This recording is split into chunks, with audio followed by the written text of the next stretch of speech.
तुला में आकर राहु बड़ा कंफर्टेबल हो जाता है। तो तुला जो राशि है शुक्र की राशि है और शुक्र की राशि के साथ इसका एक बड़ा घनिष्ठ संबंध है और आपकी जो बुद्धि है काफ़ी पैनी हो जाएगी और काफ़ी अलर्ट रहेंगे आप और आपको दुनिया की खबर ऑटोमेटिक मिलती भी रहेगी और आप उसको जानने का प्रयास भी करेंगे। घर बना सकते हैं, घर खरीद सकते हैं, फ्लैट खरीद सकते हैं, रेनोवेट कर सकते हैं, कार खरीद सकते हैं, बच्चों को विदेश में पढ़ने के लिए भेज सकते हैं।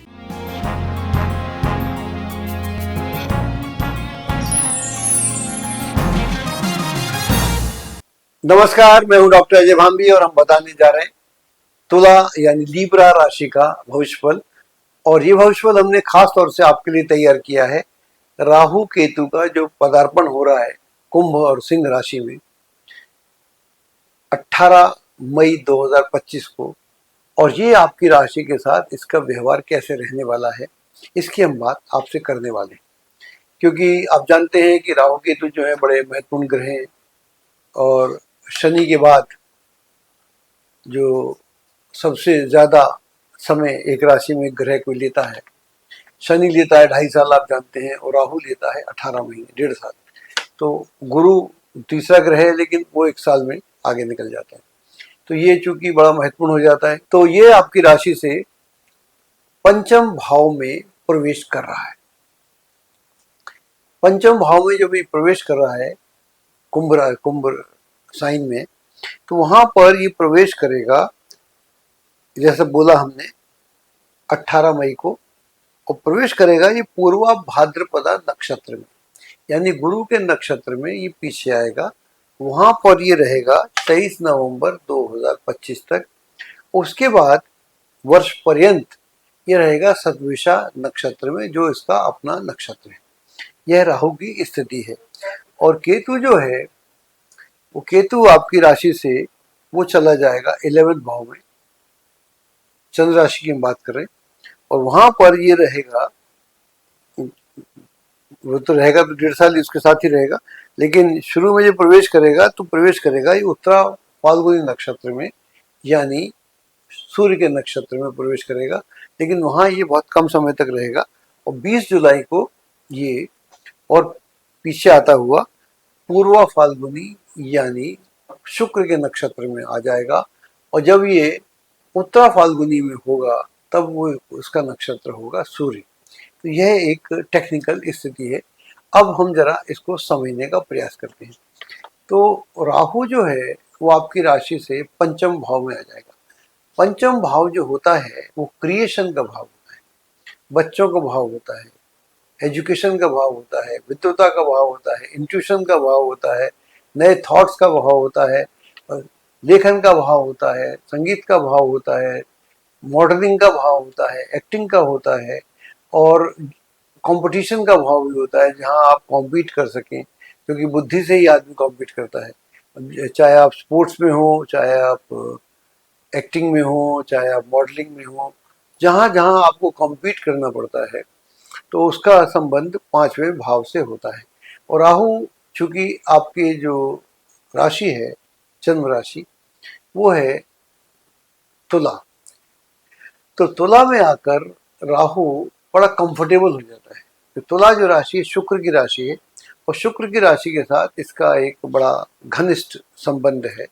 तो यहाँ आकर ये बहुत ही दयावान हो जाता है, एक तरह से मेहरबान हो जाता है, वो दोस्त हो जाता है। ये सारी अपनी दुश्मनियां छोड़कर दोस्त हो जाता है। हमने अभी तक जो लोगों से सुना है कि राहु खतरनाक होता है, राहु से बड़ा कोई दोस्त नहीं होता, राहु से बड़ा कोई शुभचिंतक नहीं होता, राहु से बड़ा कोई मददगार नहीं होता। और राहु अगर अच्छा हो तो आदमी जमीन से लेके आसमान तक चला जाता है। जो हमारे अटल बिहारी वाजपेयी थे, उनकी कुंडली के तुला लग्न था, उनका लग्न की बात कर रहा हूँ, और दशम में राहु था और वो कहाँ से कहाँ पहुंच गए थे। तो राहु से बड़ा मित्र कोई नहीं होता। हमने उसको शत्रु मान के चले हैं, ये अलग बात है, लेकिन हम उसका मित्रता वाला भाव भूल गए। जब वो तुला राशि में पंचम भाव में खास तौर से कुंभ साइन में आएगा तो ये मित्रवत हो जाएगा। तो जो चीज मान लीजिए आप पढ़ते लिखते हैं, कोई एक सब्जेक्ट आपको समझ में नहीं आ रहा, वो समझना शुरू हो जाएगा, आना शुरू हो जाएगा। मान लीजिए कोई आपको कोई थॉट है उस थॉट आगे नहीं बढ़ रहा आपका, तो उस थॉट को आगे बढ़ने का रास्ता मिलेगा। मान लीजिए आप स्पोर्ट्स में हैं, आप चाहते हैं कि मुझे पर्टिकुलर टाइप को गुरु मिल जाए या कोच मिल जाए, तो आप देखेंगे वो इस तरह का कोच मिलना शुरू हो गया। तो जो हमारे ऑब्स्टिकल्स हैं जिससे हमको आगे बढ़ने का मौका मिलता है, तो वो यहाँ पर आपको मिलना शुरू हो जाएगा। तो यह एक, और आपकी जो बुद्धि है काफ़ी पैनी हो जाएगी और काफ़ी अलर्ट रहेंगे आप, और आपको दुनिया की खबर ऑटोमेटिक मिलती भी रहेगी और आप उसको जानने का प्रयास भी करेंगे। जब ये आएगा पूर्व भाद्रपदा में नक्षत्र में आएगा, वहाँ पर ये रहेगा 23 नवंबर 2025 तक।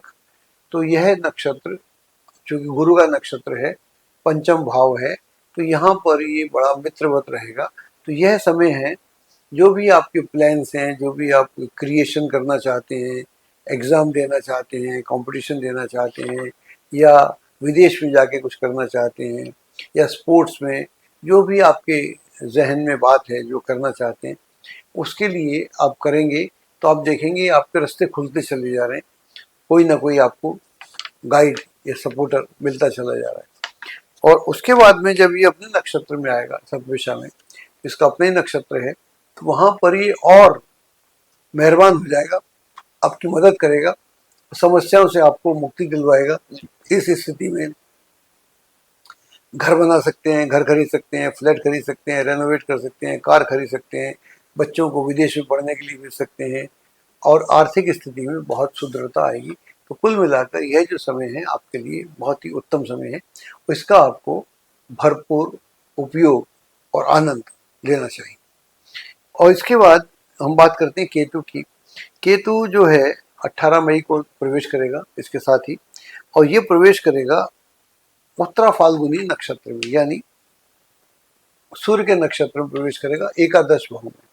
तो एकादश भाव जो है उसमें केतु अच्छा होता है, केतु खराब नहीं होता।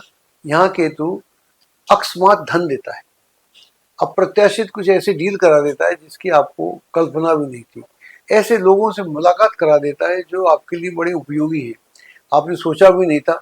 ऐसे संबंध देश में भी हो सकते हैं, विदेश में भी हो सकते हैं, और राह चलते कोई आदमी मिल जाता है। आप एयर से ट्रैवल कर रहे हैं, ट्रेन से ट्रैवल कर रहे हैं, सामने की सीट पे कोई ऐसा आदमी बैठा है जिसकी आपको तलाश थी लेकिन आप जानते नहीं थे कैसे मिले, मालूम पड़ा अरे ये तो यही मिल गए।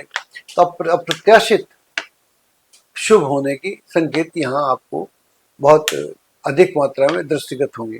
तो इसके बाद में ये फिर वहाँ से पूर्व फाल्गुनी में आ जाएगा, यानी शुक्र के नक्षत्र में आ जाएगा 20 जुलाई को, फिर वही रहेगा वर्ष पर्यंत।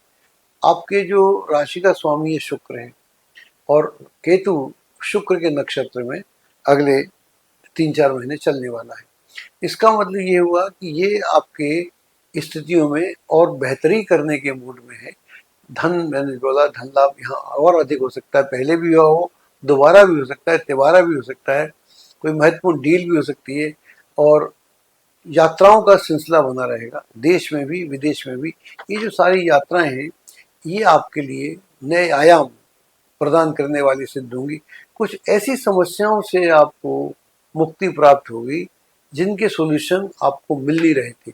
अगर मान लीजिए कोई ऐसी प्रॉपर्टी है या कोई ऐसा इश्यू है जो सॉल्व नहीं होता, या वो गवर्नमेंट से आपको सॉल्व लेना है या किसी व्यक्ति से लेना है, कई बार ऐसा आदमी फंस जाता है, तो वो जो आपकी स्थितियां हैं उसमें आपको एकदम से आप देखेंगे बदलाव आएगा और आपका मनोबल अच्छा होगा। तो ये समय बहुत अच्छा है, इसका जितना अधिक आप लाभ उठा सकते हैं आपको उठाना चाहिए, क्योंकि यहाँ पर राहु 18 साल बाद आया है और ये पूरे 1.5 साल रहेगा। तो 1.5 साल बहुत लंबा समय होता है, आमूलचूल परिवर्तन कर सकते हैं, और वर्तमान में रहिए, परिवर्तन करिए। हमारी शुभकामनाएं आपके साथ। एस्ट्रोलॉजी की सटीक जानकारी के लिए विश्वविख्यात एस्ट्रोलॉजर अजय भांबी के YouTube चैनल ABC चैनल को सब्सक्राइब, लाइक और शेयर करें। लेटेस्ट अपडेट के लिए बेल के बटन पर जरूर क्लिक करें।